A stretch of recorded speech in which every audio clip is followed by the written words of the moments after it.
Not like BRS BJP ఏదో అబద్ధాల హామీలు చెప్పి ఇలా ఉండదమ్మా. కాంగ్రెస్ ఈజ్ సంథింగ్ నాకు తెలిసి యాజ్ పర్ మై అండర్స్టాండింగ్, నా అబ్జర్వేషన్, ఐ ఫీల్ మన యువత, తెలంగాణ రాష్ట్ర యువత కొంచెం మెచ్యూర్గా సెన్సిబుల్గా ఆలోచించింది. అందుకోసమే కాంగ్రెస్ని ఎన్నుకుంది. Not only Telangana, South India మొత్తం always South India stands with Congress. ఎందుకు అంటే Congress is the only party which talks on and works on welfare principles only. ఆ కాన్స్టిట్యూషనల్ బేస్ చేసుకొని directive principle of state policies అవన్నింటిని దిశగా అందియబోయేది కాంగ్రెస్. ఈ రాష్ట్ర సంపాదన, ఈ దేశ సంపాదన మన యువతకి, వృద్ధులకి, పిల్లలకి ఏ విధంగా అవసరం అవుతుంది, ఇన్ఫ్రాస్ట్రక్చరా, ఎడ్యుకేషన్ నీడా, హెల్త్ నీడా, ఆ విధంగా ఖర్చు పెట్టి సమాజాన్ని మొత్తాన్ని ఎక్కువ ఐక్యం చేసేదే కాంగ్రెస్. ఇవన్నీ తప్పుడు ప్రచారాలు, ఏదో స్కామ్ కాంగ్రెస్ అని, ఏదో కొందరికే చెందిన కాంగ్రెస్ అని, ఏదో ఇష్టం వచ్చినట్టు మాట్లాడతారని, ఇవన్నీ క్రిటిసిజం అండి. మన మీడియా ఇవన్నీ మానుకోవాలి. ఇప్పుడు కాంగ్రెస్కి ఉన్న నెగిటివ్ ఏంటంటే at the national level A media కాంగ్రెస్కి సపోర్ట్ చేయదు. ఏదో అంటారు కదా, నేషన్ వాంట్ టు నో అని ఏదో ఛానల్లో, he can do his మాకరీ, but లాస్ట్కి సత్యమే గెలుస్తుంది. ఆ సత్యాన్ని బేస్ చేసుకొనే పోరాటం, భారత్ జోడో పోరాటం కానీ, న్యాయయాత్ర కానివ్వండి, అది చేసేదే రాహుల్ గాంధీ. ఆ సత్యాన్ని బేస్ చేసుకొని పరిపాలన అందించేదే మా క్యాబినెట్ మినిస్టర్లు ఇక్కడ రేవంత్ అన్న గారి లీడర్షిప్లో, భట్టి అన్న గారి లీడర్షిప్లో. మీరు చూస్తారుగా, ఇంకా 5 yearsే కాదండి, 10 years కూడా. ఇప్పుడు ఆతృత పడుతూ ఉంటారు బీఆర్ఎస్ బీజేపీ, ఎందుకంటే పార్లమెంట్ ఎలక్షన్ ఉన్నాయిగా. తర్వాత ఎట్లా ఫంక్షన్ చేస్తారో ఎవరు అన్నారు కదా, బీఆర్ఎస్ అంది కదా అచ్చే దేశ్కి నేత అని. మహారాష్ట్రకి వెళ్తారా అపోజిషన్గా? వీరు ఎంత బాధ్యత కలిగి ఉంటే ఇక్కడ రాష్ట్రంలో రావాలి, దేశ్కి నేత అవ్వాలి, ఎంత ప్యూర్గా, ఎంత హానెస్ట్గా పనిచేయాల్సిన అవసరం ఉంది. అది చేస్తుర్రా? అసెంబ్లీలో ఏర్పడుతుంది తొందరపాటు, ఏదో స్టేట్మెంట్, మాటలు వస్తాయి, వాక్య చాతుర్యం ఉందని ఇష్టం వచ్చినట్టు మాట్లాడి ప్రజల్ని మమ్మీ చేద్దామంటే ఎవ్వరు నమ్మరు. ఒకవేళ నమ్మి ఉంటే ఈరోజు కాంగ్రెస్ పార్టీ అధికారంలో ఉంది, మీకు నమ్మనందుకే. సో మీరు ఇంకా ముందు ముందు అపోజిషన్కి అయితే ఇది స్ట్రాంగ్ కైండ్ ఆఫ్ అబ్జర్వేషన్ వాళ్ళు తీసుకోవాల్సిందే. But I'm looking for a day where BJP ముక్త్ నార్త్ ఇండియా. సౌత్ ఇండియాలో అయితే బీజేపీ రాదు, North India I want that brotherhood to be realise what is fact.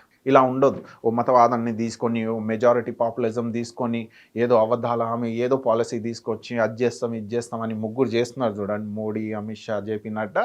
ఇది ఇంకా ముందు ముందు నడవద్దు, సమాజానికి మంచిది కాదు. మన కల్చరల్లో ఉన్న ఎసెన్స్ ఏంది? పేషెన్స్, పీస్ఫుల్నెస్, బ్రదర్హుడ్, కో ఎగ్జిస్టెన్సీ, ఇవన్నీ మన బయోడైవర్సిటీ, మన ఎథ్నిక్ డైవర్సిటీ, ఇది మనం స్ట్రెంగ్త్. మనం అందరం కలిసి కట్టుగా ఉండాల్సిన అవసరం ఉంది. నార్త్ సౌత్ అన్న డివైడ్ వద్దు, ఈస్ట్ వెస్ట్ అన్న డివైడ్ వద్దు. ఓ మానవత్వ కోణంలో పరిపాలించే లీడరే కావాలి. అది కాంగ్రెస్ రూపంలోనే వస్తుంది ఫ్యూచర్లో, బీజేపీలో అక్కడ రాదు. రైట్ సార్, చివరి ప్రశ్న సార్, 2024 ఎన్నికలు కూడా కాంగ్రెస్ ఓడిపోయి మళ్ళీ బీజేపీ వస్తే కాంగ్రెస్ అనేది ఉంటుందా ఈ దేశంలో, లేకుంటే కంప్లీట్ గా తుడిచిపెట్టుకుపోతుంది? ఒకప్పుడు ఇట్లాగే అనుకున్నారు. Last 75-100 years of history Britishers కూడా క్లెయిమ్ చేశారు, just Congress is nothing but a certain community అని. నో, కాంగ్రెస్ అప్పుడు కూడా ఉంది. అప్పుడున్న మేజర్ సూపర్ పవర్ బ్రిటిషర్స్తో ఫస్ట్ కాలనీగా మారింది గాంధీ హయాంలో, మహాత్ముని హయాంలో.